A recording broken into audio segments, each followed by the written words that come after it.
안녕하세요. 아하신에게서 통독 길라잡이 11강 바울의 재판과 로마 여정 가운데 네 번째 시간 골로새서 길라잡이입니다. 11강은 모두 7개로 이루어져 있습니다. 그 가운데 오늘 다루고자 하는 것은 네 번째 골로새서 길라잡이가 되겠습니다. 골로새서는 옥중서신이라고 합니다. 4차 전도여행으로 얘기되어지는 로마에 가는 그 여정 가운데 이제 로마에 도착하게 되죠. 잠시 로마로 가는 여정을 한번 살펴보겠습니다.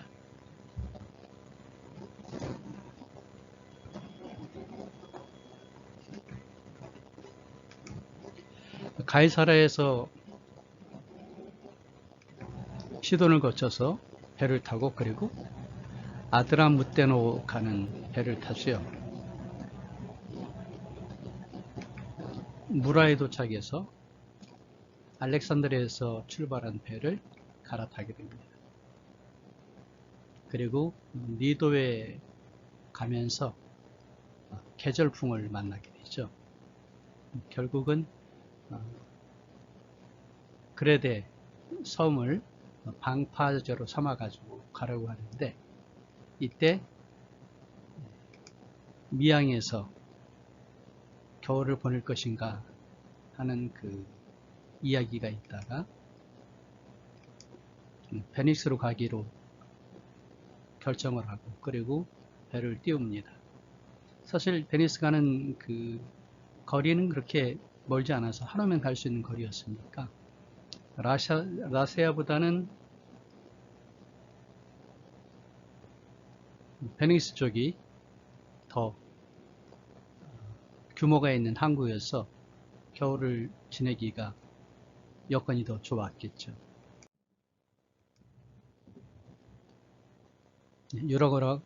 유라굴로 강풍을 만나서 멜리도 섬에 도착을 하게 됩니다. 이때 이제 스르디스라고는 모래톱에 걸리는 것을 주의하다가 몰타서 멜리드에 도착을 하게 되죠. 멜리드에서 겨울을 지내고 그 다음에 수로가스를 거쳐서 로마로 가게 됩니다. 그리고 로마에 도착을 해서 감옥이라고 우리가 흔히 알고 있는데 사실은 셋집이죠. 바울의 온 이태를 자기 셋집에 머무면서 라고 얘기하거든요.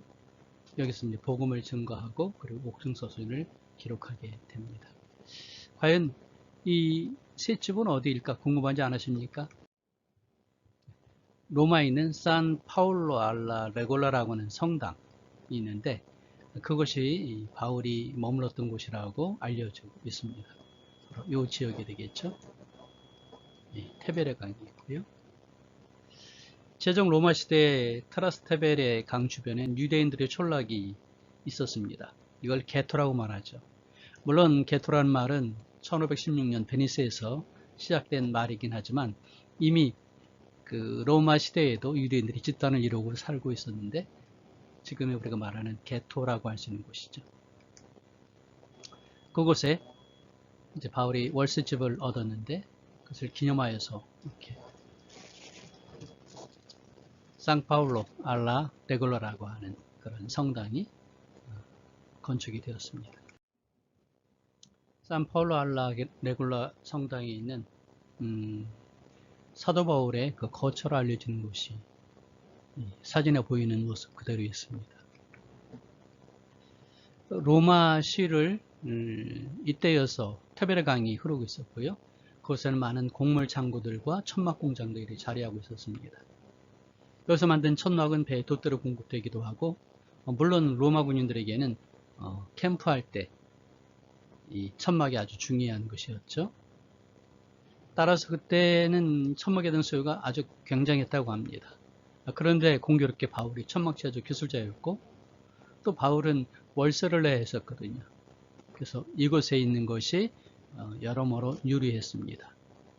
그래서 곡물 창고에 딸린 방 한 칸을 월세로 얻었고 여기에 이제 로마 군인 한 명이 감시자 있었죠. 그래서 우리는 이것을 연금 강금이라기보다는 연금 그렇게 보는 게 좋을 것 같아요. 형제들아 내가 당한 일이 도리어 복음 전파의 진전이 된 줄을 너희가 알기를 원하노라 하면서 하는 얘기가 있죠. 지금도 이것은 이제 옥중에 있는 지금도 전과 같이 온전히 담대하여 살든지 죽든지 내 몸에서 그리스도가 존귀하게 되려 하려 하나니. 그러니까 이 바울 서신을 우리가 특별히 옥중 서신을 읽을 때는 이 바울의 마음을 마음에 담고 읽으면 좋겠습니다. 한번 시간적으로 어떤 일들이 벌어진지 정리해 볼까요? 네, 사도행전입니다. 베드로와 스데반 빌립 집사의 이야기 나오고 그 다음에 바울의 회심이 있죠. 그리고 1차, 2차, 3차, 그리고 4차. 사도행전에 대한 서술이 있는데 우리가 다루고자 하는 것은 28장 이유가 되겠죠. 바울의 생애가 있습니다. 그리고 각각 전도여행에 바울 서신이 연계가 되죠. 보시면 2차 전도여행은 데살로니가 전후서, 그리고 3차 전도여행에서는 고린도전서, 후서, 그리고 로마서. 이 갈라디아서는 두 가지 설이 있습니다. 남갈라디아서를 얘기할 때는 이게 1차 되고요. 그 다음에 북갈라디아서를 얘기할 때는 3차로 연결하기도 하는데, 제가 전에 이 남갈라디아서가 더 타당하다라고 말씀드렸었죠. 그리고 4차 옥중서신입니다. 그리고 사도행전은 나와 있지 않지만은 5차 전도여행이 있었죠. 스페인을 갔다가 오는 것.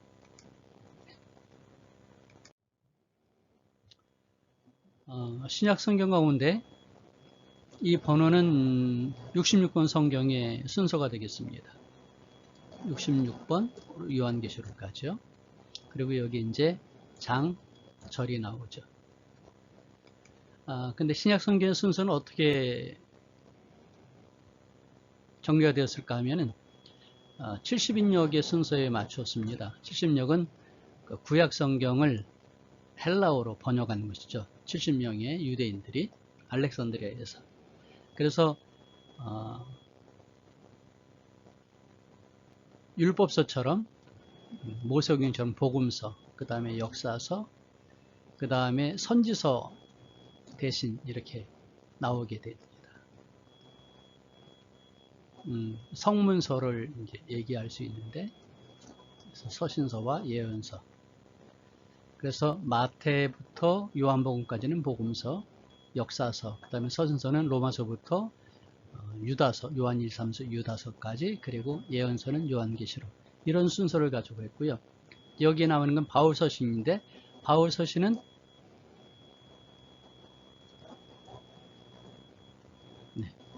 이게 바울 서신이죠. 바울 서신은 다시 둘로 나눕니다. 여기 빌립보서, 골로새서 요 앞에 부분하고 뒷부분을 나누게 되죠. 어떤 특징이 있죠? 요 앞에 부분은 지역 이름을 따서 로마 교회, 고린도 교회, 에베소 교회, 이렇게 갈라디아 교회 지역 이름을 땄고요. 그 다음에 뒷부분은 데살로니가, 디모데 전후서, 빌레몬서, 디도서는 사람의 이름을 땄습니다. 이런 순서를 갖게 되었는데, 근데 빌레몬서는 사실은 옥중서신이거든요. 근데 뒤에 온 이유는 뭐냐면 바로 이런 순서 때문에 그런 거죠. 빌레몬은 교회가 아니고 개인 이름이기 때문에, 개인에게 보낸 편지이기 때문에 앞으로 가지 못하고 뒤로 왔다는 것이죠. 그리고 이제 여기에서도 순서를 정할 때 어떻게 정했느냐 하면 장수가 많은 서신을 앞부분에 배열했습니다. 그러니까 그 교회 보내는 바울 서신에서도 로마서가 16장으로 제일 많거든요. 그 다음에 데살로니가 후서가 3장으로 제일 적게 있죠.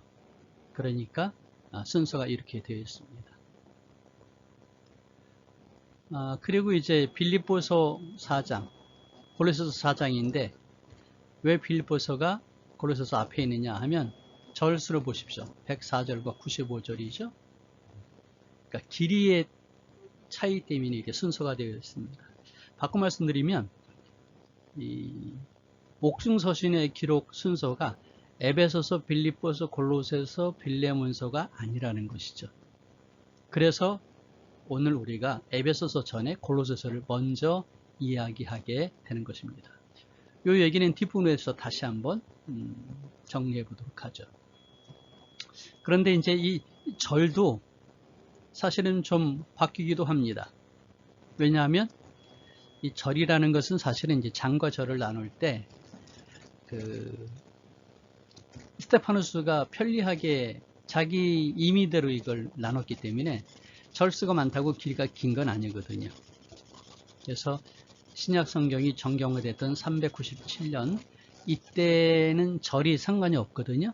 그래서 그냥 전체적인 길이를 가지고 정리했다라고 보시면 됩니다. 이렇게 되면 신약 성경의 순서를 왜 이렇게 정했을까 하는 것을 이해하실 수 있겠죠. 골로새서 이야기해 보도록 하겠습니다. 먼저 기록자는 누구냐 하면 바울이죠. 이것은 골로새서 자체가 얘기합니다.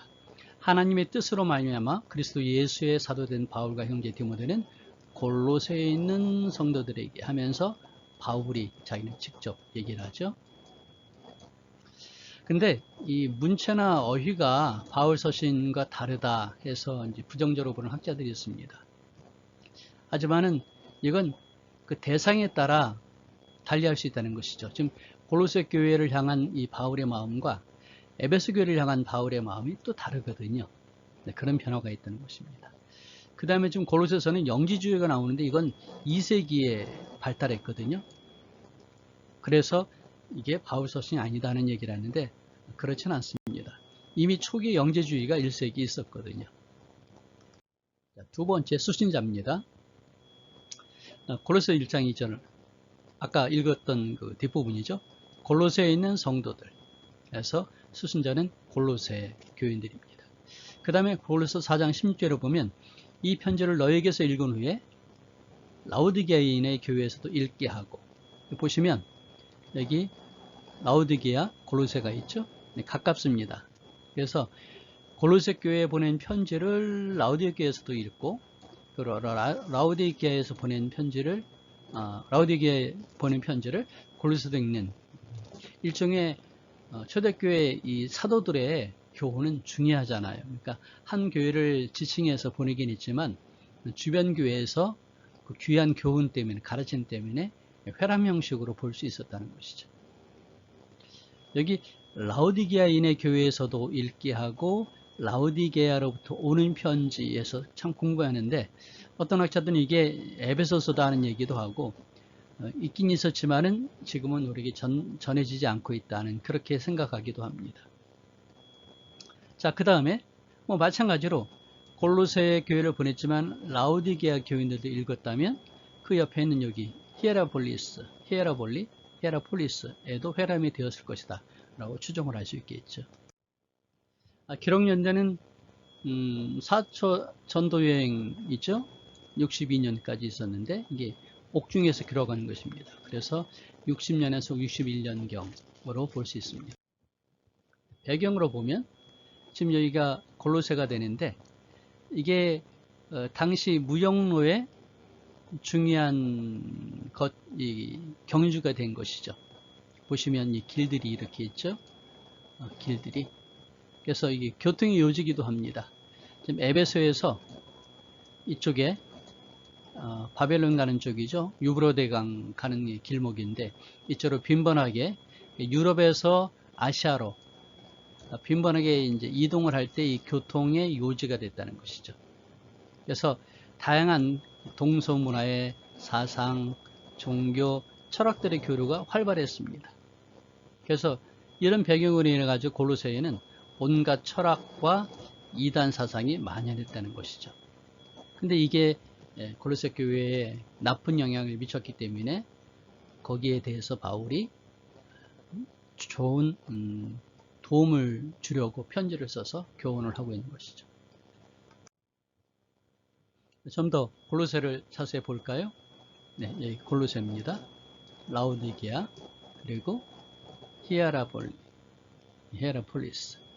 여기 이제 그 아시아의 7교회라고 얘기해서 요한계시록에 나오는 교회들인데, 요한계시록은 이게 순서가 시계 방향입니다. 이렇게 해서 이렇게 되는 거죠. 그리고 에베소가 이 아시아주의 수도였는데, 여기에서 가는 길이 이제 120마일, 190km라고 얘기를 하는데, 어떤 자료들은 이것이 100마일, 그래서 160km 또는 뭐 170km 그렇게 말하기도 합니다. 이게 텔 골레서라고 해서 이 텔이라는 것은 인공적으로 쌓여진 언덕을 말합니다. 그러니까 이제 여기에 도시가 있다가 도시가 전쟁이든 뭐든 여러 가지 이유로 회파가 된 다음에는 바람이 불고 비가 오고 하면서 다른 곳에서 흙이 날라오죠. 그래서 이렇게 인공 케이크처럼 여기 층을 이루게 되는데 이런 걸 테리라고 그러죠. 여기가 골로새, 옛날 골로새의 유적터가 되겠습니다. 이 정상 부분을 보면 이렇게 있습니다. 그리고 아직 발굴되지 않은 유적터가 되겠고요. 여기 유적터에서 지금의 골로새를 바라보는 사진입니다.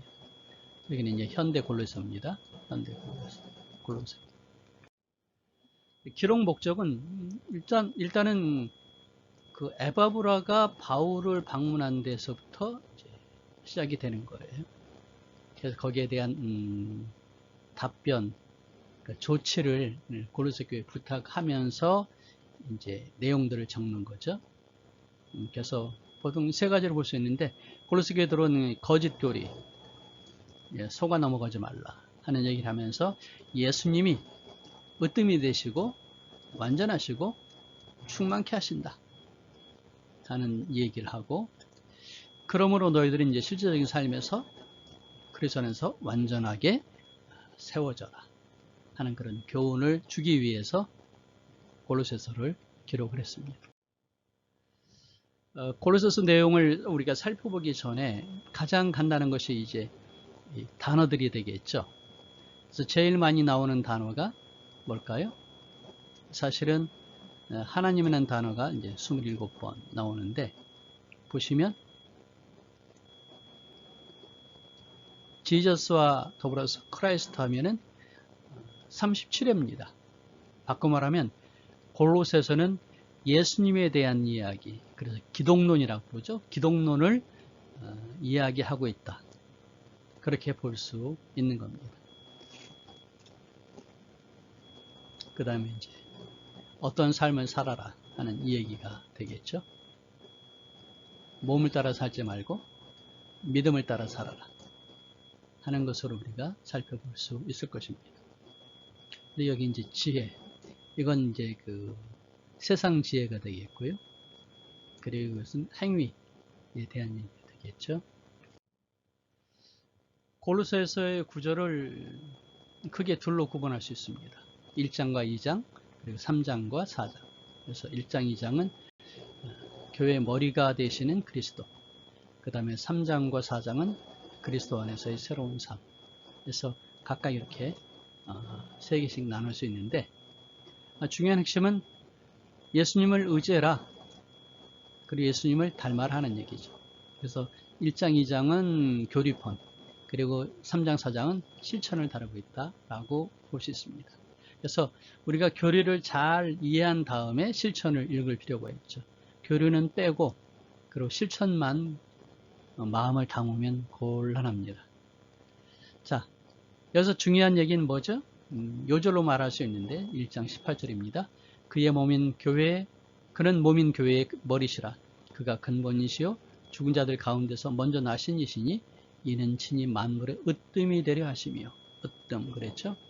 지존, 제1 그런 의미입니다. 이 배경은 헬라 철학이나 문화나 종교, 신비주의, 혼합주의인데, 여기 이제 이단 사상이 함께 거론되고 있죠. 일단은 2장에 나와 있는 거짓된 교훈들을 나이로운 이렇게 한 11가지로 정리할 수 있습니다. 첫째는 신앙체계인데, 철학과 헛된 속임수. 이게 이제 사람의 사고 체계에 바탕이 되잖아요. 그 다음에 전통. 그 다음에 체계 안에 깔린 이 초등교육인데, 초등교육은 단순히 초등학교 그게 아니고, 하나님을 알지 못하는 그런 학문을 말하는 것이죠. 그 다음에 예수님이 중심이 아니고 예수님을 떠난 것. 그 다음에 음식과 절개 규례. 이건 유대주의가 말하는 것이죠. 금욕주의, 천사숭배, 그리고 그 본 것에 의지하여 생각하는 것이 이제 경험적 사고인데, 요새 우리들이 많이 하는 것이겠죠. 그 다음에 대적자의 교만. 그 다음에 예수님과 연합하는 것을 상실하는 것. 규례의 준수에 열심인 것. 이런 것들을 따르지 말라고 바울이 권면하고 있습니다. 그래서 우리도 관심을 가질 필요가 있겠죠. 이런 것들의 배경이 되는 것은 이렇게 크게 셋으로 얘기할 수 있습니다. 첫째, 유대주의적인 성격이라는 것이죠. 유대주의 그러면 초대기는 흔히 할례, 음식, 그 다음에 안식일, 준수, 이게 이제 강조가 되는데, 특별히 이 부르기아 지역에 중요한 것은, 이 부르기아에는 유대인들은 유대 지방에 있는 유대인들하고 조금 다를 수 있어요. 왜냐하면 유대 지방에서는 예수님께서 사역하신 것이 있잖아요. 그리고 초대교회, 예루살렘 교회라든가 사마리아 쪽, 갈릴리 쪽에서 복음이 전파되면서 많은 사람들이 새로운 성경의 내용들을 접할 수가 있었잖아요. 그래서 유대주의가 그렇게 강렬할 수 없는데, 부르기아는 좀 다릅니다. 안티오코스 2세가 BC 261년에서 246년에 이제 통치했었는데, 강력한 이주 정책을 해서 바벨론에 살던 유대인들을 이쪽으로 많이 데려왔어요. 근데 바벨론에 있던 유대인들은 이제 고향을 떠나서 오랜 동안 사회에 있으면서 가졌던 그 열심, 그래서 율법에 대한 열정, 그런 게 있었죠. 그 사람들이 유대로 돌아와서 바리새파가 된 것이잖아요. 근데 유대로 가지 않고 직접 부르기아로 왔기 때문에 그들의 그 강고함이 좀 더 강할 수 있다는 것이죠. 유대주의 특성이 더 강했다, 그렇게 볼 수 있고, 이 사람들이 이제 교회에 들어와서 그 자기들의 그 강한 유대주의 성격을 더 강조했다는 것이죠. 그 다음에 철학적인 특성인데, 뭐 천사 숭배, 금욕주의 이런 것들이 다 철학적인 특성을 갖습니다. 그래서 초기의 영지주의의 사상이 이제 될 수 있는데, 이게 사실은 종교와 철학이 이게 혼합된 그런 모습이었다는 것이죠. 그 다음에 위장된 기독교 형식주의 특성인데, 이제 유대주의와 좀 달리 예수님에 대해서 관심을 갖는 그런 모습이 있는데도 불구하고 그게 위장된 것이죠. 그래서 예수님이 어떤 분이신가에 대한 그 강조가 약해진 것입니다. 그래서 예수님이 지존하시다, 만유의 으뜸이 되신다 하는 것을 인정하지 않는다는 것이죠. 그래서 그리스도로부터 점점 멀어져가는 모습을 보이는 그런 기독교의 형식주의를 바울이 지적을 하고 있습니다. 그래서 우리가 골로새서를 읽을 때 이 세 가지 특징들을 마음에 두시면서 읽으시면 큰 도움이 됩니다. 다시 한번 정리해보면 가장 중요한 신학적인 주제가 무엇일까 하면 그리스도의 초월성입니다. 그래서 우리가 아까 봤던 것처럼 기독론, 기독론은 조직신학에서 예수님에 대한 이야기를 통칭할 때 기독론 그러죠. 그래서 조직신학은 성경에 있는 내용들을 우리가 이해하기 쉽도록 체계화시킨 것인데, 그 처음에는 서론, 주로 성경과 믿음에 대한 얘기죠. 그 다음에 두 번째가 신론, 그리고 세 번째가 기독론 그러는데,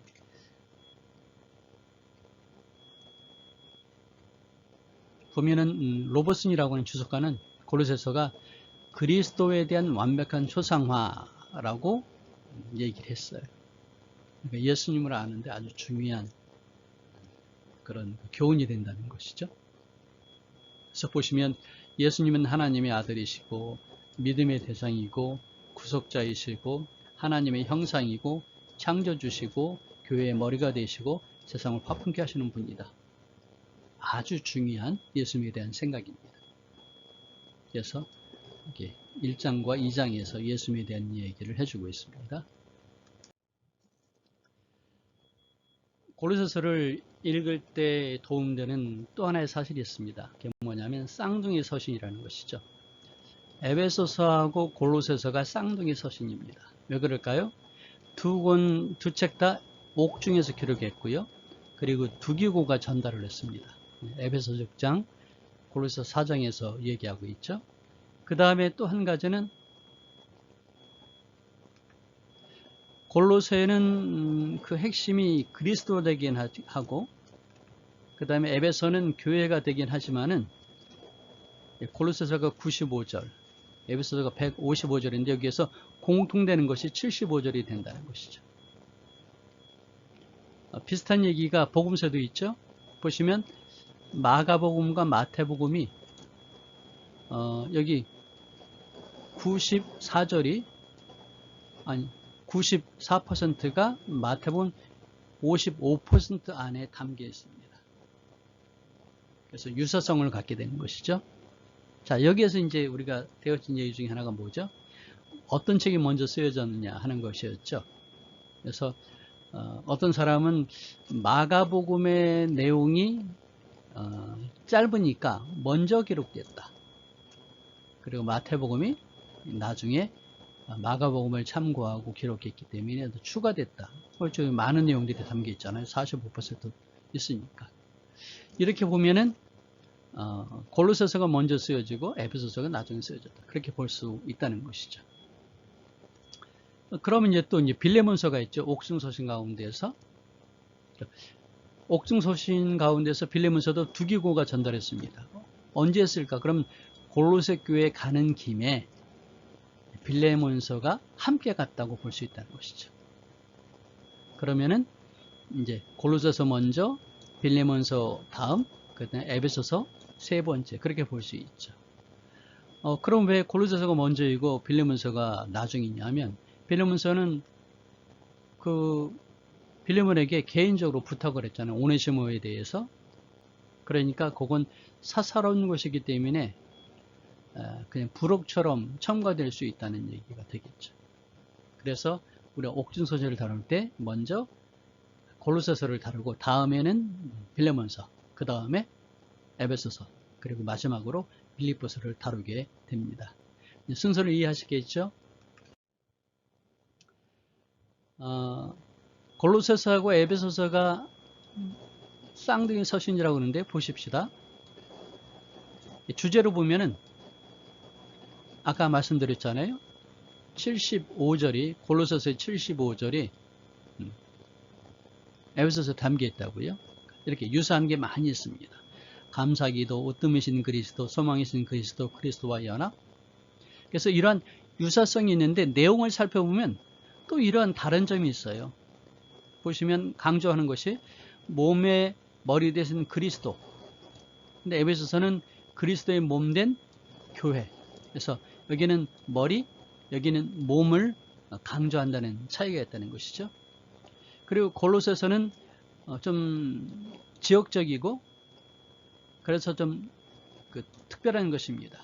그랬는데 에베소서는 에베소의 교회에 보내기도 하지만은 그 내용 자체가 범우주적이에요. 세계적이고 그 다음에 일반적입니다. 내용이 골로새서는 논쟁적이고 개인적인 관심이 담겨 있죠. 왜냐하면은 그 골로새 교회의 문제에 대한 얘기와 그 다음에 오네시모 얘기가 담겨 있잖아요. 근데 에베소는 좀 잔잔합니다. 조용한 성찰이고 그 다음에 골로새는 좀 역동적인 투쟁 같은, 왜냐하면 초기 이단 그리고 그릇된 교훈에 대해서 주의해라 하고 하는 것이니까 논쟁적인 그런 성격을 띠게 되는 것이죠. 예수님 여기에도 만물 안에 계신 예수님이고 그 다음에 에베소서는 하늘에 계신 예수님입니다. 그리고 그리스도인의 삶을 얘기할 때도 이 지상에서의 그리스도인의 삶을 강조한다면 에베소서는 성도들의 위치를 얘기할 때 하늘에 안 치워진 구속받은 성도들을 얘기한다는 것이죠. 그래서 여러분들이 에베소서 골로새서를 비교해 보면 골로새서를 더 잘 이해할 수 있습니다. 이렇게 사실 하나만 보는 것보다 두 개를 놓고 비교하면 그 두 개의 특징들이 다 드러나잖아요. 그래서 이런 내용의 공부가 도움이 됩니다. 그래서 제가 자료를 여러분에게 이제 제공하려고 그러는데, 이 골로새서와 에베소서에 유사하면서도 차이가 나는 것, 다 다루고 있잖아요. 유사성이 있지만 내용을 살펴보면 차이가 있습니다. 그래서 첫 번째 도표에서는 하나님 나라, 두 번째는 교회, 세 번째로는 우리들 자신, 그 다음에 네 번째는 수평적으로 주변과의 관계, 이런 초점에서 이제 주제들을 구분을 했는데, 보시면 이 주제들이 이렇죠. 두 번째에서는 교회, 세 번째는 이제 우리 자신에 대해서, 네 번째로는 관계에 대해서 설명하고 있는데, 이게 사실은 찬찬히 보셔야 되죠. 일종의 성경 공부를 하셔야 되는 거여서 제가 다음 카페에 이 내용을 올리겠습니다. 그래서 찬찬히 보시면서 공부하시는 게 좋을 것 같아요. 그러면 골로새서를 이해하시는 데 상당한 도움이 될 수 있습니다. 자, 이제 하이라이트죠. 이 골로새서를 읽기 위해서 하나의 틀을 갖춰야 되는데, 바로 여기 바이블 프로젝트 소개하는 한 장 그림입니다. 보시면은 영어로 되어 있는 내용이 유튜브에 보시면 동영상 강의는 나와 있고요. 그 다음에 한글로는 골로새서 개요라는 타이틀로 나와 있거든요. 제가 다음 카페에다가 이 동영상을 링크하면서 텍스트를 다 올릴 겁니다. 이전에도 그랬던 것처럼. 그래서 텍스트를 보시면서 동영상을 들으시면 훨씬 더 도움이 되시죠. 자, 그러면 이제 제가 영어 그림을 나름대로 번역을 한 내용을 가지고서 나누어서 살펴보도록 그렇게 하겠습니다. 골로새서입니다. 이 그림을 잘 이해하시면 골로새서가 머릿속에 정리가 됩니다. 시각화되는 것이죠. 골로새서는 사도 바울이 예수님을 부활하신 주로 선포하다가 감옥에 갇힌 상황에서 기록한 것입니다. 이 서신의 수신자는 바울이 한 번도 만난 적이 없고 개척하지 않은 교회 공동체 골로새 교회입니다. 그랬는데 이 에바브라가 개척을 했어요. 보시면 1장 7절이나 4장 12절에 바울이 언급하고 있습니다. 근데 이 에바브라가 감옥에 있는 바울을 방문했어요. 그래서 골로새 교인들이 잘 지냅니다 하는 얘기를 하기도 했지만, 그렇죠? 잘 하고 있지만 압력을 받고 있어요 라고 얘기하니까 걱정이 됐습니다. 그래서 바울은 골로새 교인들을 격려하고 에바브라가 제기한 문제들을 언급하면서 예수님께 더 큰 헌신을 할 수 있도록 권면하기 위해서 이 서신을 기록을 했습니다. 골로새서는 크게 4개로 나눠져 있습니다. 도입부에는 존귀하신 메시아 예수님을 얘기하고요. 그 다음에 두 번째로는 자기가 고난받는 그 이유가 무엇인가 하는 걸 설명했고, 그 다음에 중요한 것은 이제 이단들, 그릇된 교훈들에 대해서 얘기를 해주죠. 예수님, 이 교훈들이 뭐냐면 예수님으로부터 돌이켜라는 압력을 넣게 되는데 그것을 이야기합니다. 그리고 이제 이런 교류적인 이야기에 근거해서 이제 이러한 삶을 살아라. 그래서 새로운 삶의 방식을 소개해주고 있습니다. 자, 먼저 도입부는 1장 1절에서 3절까지 초월하신, 지존하신 메시아 예수님을 얘기하고 있는데 두 개의 기도로 시작합니다. 그래서 1장 3절부터 5절에 보시면 먼저 기도에 감사하는 얘기가 있죠. 그 다음에 이 사람들이 하나님과 이웃을 향한 그들의 사랑이 예수님을 통해 이루어질 새로운 창조 세계에 대한 소망에서 나온 것이다. 참 좋다. 고맙다.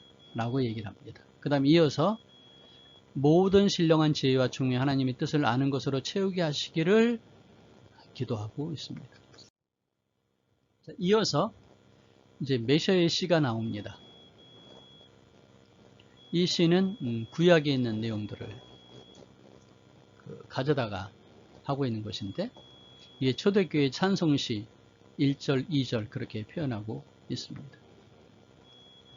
이 핵심이 십자가에 못 박히신 종교신 예수님에 대한 이야기인데, 창세기, 출애굽기, 시편, 잠언에 나와 있는 내용들을 참고해서 이해하시면 됩니다. 메시아 시는 크게 둘로 나눕니다.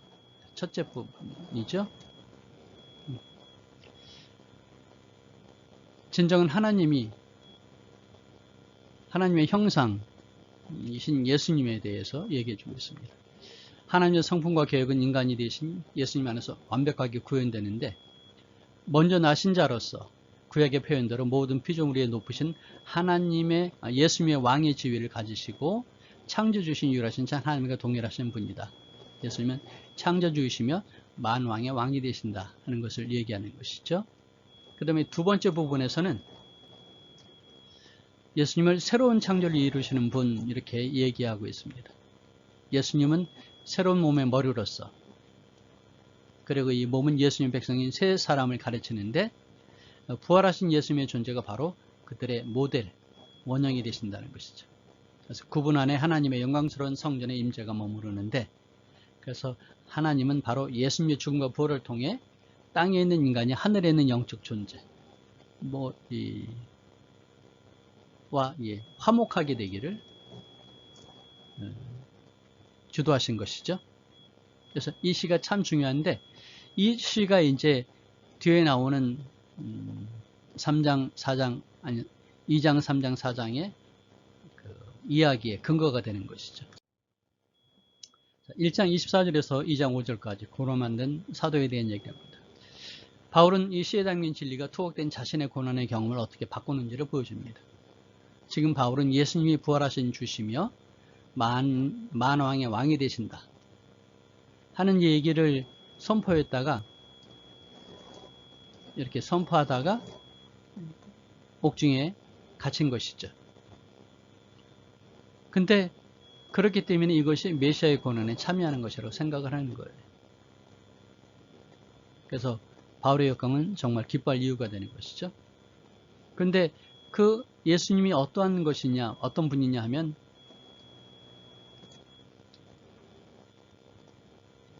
이스라엘의 부활하신 메시아가 새로운 다민족 가족을 창조하신다는 놀라운 소식이 자기가 주장했던 내용이 되는 것이죠. 그리고 그 예수님이 이 가족 안에 머무십니다. 그리고 메시아는 우리 안에 계시는 영광의 소망이 되신다는 것이죠. 자, 이제 중요한 논쟁 주제가 되겠죠. 2장 6절부터 23절까지 예수님으로부터 돌이키라는 압력을 받는데 두 가지가 있습니다. 신비주의적 다신론, 그 다음에 유대주의가 되겠죠. 토라 율법을 준수해라 하는 얘기를 합니다. 근데 여기에 대해서 우리가 타협하지 말아라 하는 얘기를 해주고 있습니다. 고로새 교회 새로운 신자들은 삶의 각기 다른 영역을 지배하는 그리스 로마의 다양한 신들을 숭배하며 자란 사람들인데, 그래서 사람들이 예수님을 단지 이런 신들 중에 하나라고 여길 수가 있다는 것이죠. 그 다음에 이제 유대주의가 모세오경에 나오는 율법을 지켜라 그러면서 어떻게 하죠?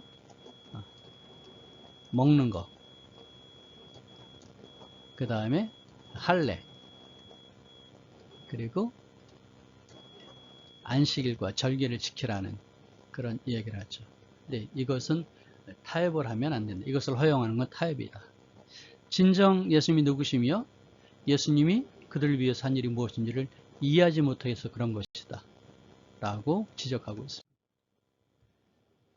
고로새 교인들이 바울이 영적 권세의 정령을 부르는 존재에 대한 두려움에 눌려 산 것을 얘기하면서, 통치자들과 권세들을 무력화하여 십자가로 그들을 이기시는 분이 바로 예수님이시라는 것이죠. 그래서 예수님의 죽으심과 부활을 통해서 이것을 이기셨다. 그랬는데 이 구원을 이루는 것은 율법으로는 이룰 수 없죠. 율법은 죄를 지적해 주긴 하지만 마음을 변화시킬 힘이 없거든요.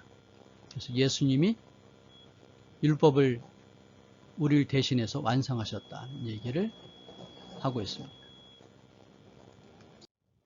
3장, 4장은 새로운 삶에 대한 얘기를 해줍니다. 예수님을 따른다는 것은 예수님의 새로운 공덕에 합류하는 것을 의미하는데 이제 부활하신 예수님의 삶과 하나가 됐기 때문에 그렇다는 것이죠. 그래서 위에 있는 곳, 그리스도께서 하나님의 우편한 데에 있어서 다스리는 곳에 마음을 두라고 얘기합니다. 근데 그것은 뭐냐 하면 우리가 죽은 후에 가는 곳, 그것을 말하는 것이 아니라는 것이죠. 천국은 예수님이 다스리시는 그런 곳인데 바로 이 지상에서도 예수님이 다스린다는 것입니다. 그래서 위의 것을 찾으라는 것은 성도로서의 삶을 살라 하는 말인 것이죠. 예수님은 언젠가 그것으로부터 다시 이 세상에 오셔서 만물을 변화시키실 것인데, 그리고 이제 우리의 생명이 그리스도께서 나타나실 때에 함께 영광중에 나타나게 될 것인데, 그 전에 거기에 걸맞는 그런 삶을 살아야 된다 하는 얘기를 뒷부분에서 이어서 얘기해 주고 있습니다. 어느 날 변하게 될 그 새로운 사람의 모습으로 현재를 살아가라 하는 도전을 주는 것이죠. 도전. 그러면서 왜곡된 성생활, 그리고 파괴적인 언행, 이런 것은 옛사람이다. 그래서 이것을 버리고 새 사람의 모습을 가져야 된다는 것이죠. 새 사람은 뭐냐 하면 예수 그리스도와 함께 죽고, 그렇죠? 함께 죽고 그분 안에서 새 사람으로 바뀌는 것인데, 그 특징이 자비, 용서, 긍휼, 사랑, 이런 것이 된다는 것이죠. 그래서 이러한 것은 뭐냐 하면 헬라인이나 유대인이나 헬라파나 몰레파나 종이나 자유인이 차별이 없다. 그래서 그리스도만이 이 모든 것이며 모든 사람 안에 계신다. 그리고 그 안에서 그리스도와 더불어서 우리가 새 사람의 모습을 살아가라 하고 권면하고 있습니다. 이제 바울은 실질적인 예를 제시합니다. 3장 18절부터 4장 2절까지의 가정을 들어서 얘기하고 있죠. 골로새 교인들에게 1세기 로마 가정에서 새 사람은 어떤 모습을 보여야 하는지를 보여주는데, 이 당시의 가장이 가족들의 생사 여살권을 가졌죠. 하지만 그리스도의 가정은 다릅니다. 예수님이 가정의 주인이 되시거든요. 그래서 주님 안에서 아내는 남편이 자신을 책임지도록 허락하고, 남편은 아내를 사랑하고 아내의 행복을 최우선으로 여김으로써 예수님께 복종합니다. 예수님이 주인인 집에서 자녀들은 물건 취급을 받아서는 안 되고, 그들 역시 성숙과 공손을 갖춰야 되는 것이죠. 그리고 부모님들은 그들의 자녀를 인내와 이해로 양육해야 합니다. 이 가정에 일반적으로 로마 제국 안에서의 그 인구 분포를 보면 약 30%가 노예들이어서 가정에도 또 노예들이 있는 것이죠. 그래서 그리스도인 노예들은 자신들의 주인, 인간이긴 하지만 주인을 존경해야 됩니다. 왜냐하면 그들의 진정한 주인은 예수님이시잖아요. 그래서 예수님을 섬기듯이 인간 주인을 섬기라고 하는 것이죠. 그리고 노예를 소유한 그리스도인들 역시 그 노예들이 자신의 소유가 아니라 존중하고 사랑으로 품어야 할 예수님의 몸의 지체라는 사실을 깨달아야 합니다. 그런데 이 얘기가 상당히 중요한 얘기잖아요.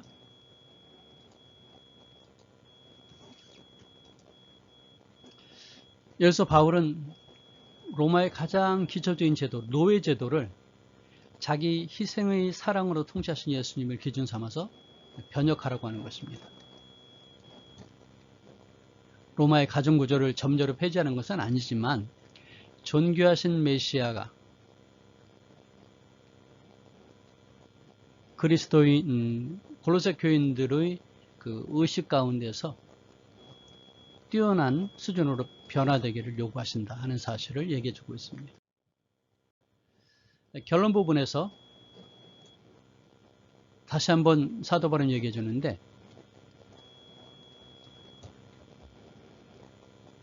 그리스도인 노예와 주인의 동목에 대한 실제적인 얘기를 해주고 있습니다.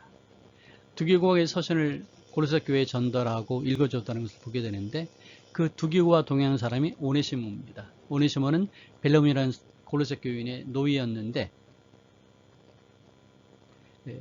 바울의 다른 서신인 이 빌레몬서에서도 그걸 다루고 있죠. 여기서 보면은 오네시모가 그의 주인인 빌레몬에서 도망쳤다는 얘기가 나오는데, 이건 당시에 감옥에 할 만한 큰 범죄였습니다. 그렇지만 바울은 온 교회가 오네시모를 주 안에서 신실하고 사랑받는 형제로 맞아주기를 요청을 하죠. 그리고 빌레몬에게 오네시모를 더 이상 노예가 아니라 형제로 받아들여야 한다고 권면하고 있습니다.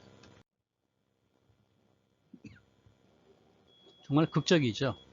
그래서 골로새서를 통해서 바울은 우리의 삶에 부활하신 예수님의 사랑과 자유롭게 하는 통치가 관여하지 않는 영역이 하나도 없다는 사실을 우리에게 보여줍니다.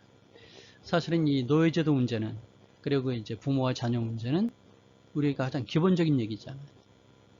우리가 겪는 고난, 타협하고자 하는 유혹, 우리의 도덕성, 우리 가정에서 권력 구조, 이 모든 걸 다시 한번 살펴봐야 한다. 그리고 변화시켜야 한다는 얘기를 해줍니다. 마치 예수님이 죽은 가운데 살아나셨을 때 이미 새로운 창조가 이 세상에 도래한 것처럼 현재를 우리가 변혁하여 살아내라 하고 우리를 초대하고 있는 것이죠. 골로새서에서. 네, 이것이 골로새서가 말하는 전체의 내용입니다. 이 그림을 마음속에 잘 정리해 두시기를 바랍니다. 네, 강의를 마치겠습니다. 강의와 관련된 자료들을 다음 카페 청소년교육선교회 올렸습니다. 그래서 에베소서와 골로새서의 차이 아까 보셨죠? 그 다음에 성경의 장과 절을 구분하는 얘기가 궁금하실 텐데 그걸 좀 설명해 놨고요. 그 다음에 이단 사상에 대한 얘기도 좀 자세하게 얘기했습니다. 데이비드 파슨의 골로새서 해설은 쉬우면서도 통찰력이 있습니다. 그 다음에 아까 말씀드린 것처럼 바이블 프로젝트에 영어, 한국어, 동영상 강의 그리고 텍스트를 올렸고요. 그 다음에 오늘 강의했던 PPT를 PDF로 또 올려놨습니다. 참고해 보시면 되겠습니다. 혹시 개인적으로 이 강의를 하기를 원하신다면 PPT가 필요하실 것 같아요. 그 다음에 아래 한글 강의 자료도 도움이 되실 겁니다. 필요하신 분은 저에게 연락을 주십시오. 또 제 강의를 원하신다면 연락 주시고요. 네. 전화 주셔도 되고 문자를 주셔도 좋고 또 이메일로 문의하셔도 좋습니다. 그리고 이 귀한 사역에 함께 하시길 원하신다면 물질로 동참하셔서 동역해 주시면 더 감사하겠습니다. 오늘 강의는 여기까지 하고요. 우리는 다음 시간 빌레몬서 길라잡에서 다시 한번 만나도록 하겠습니다. 네, 수고하셨습니다. 샬롬.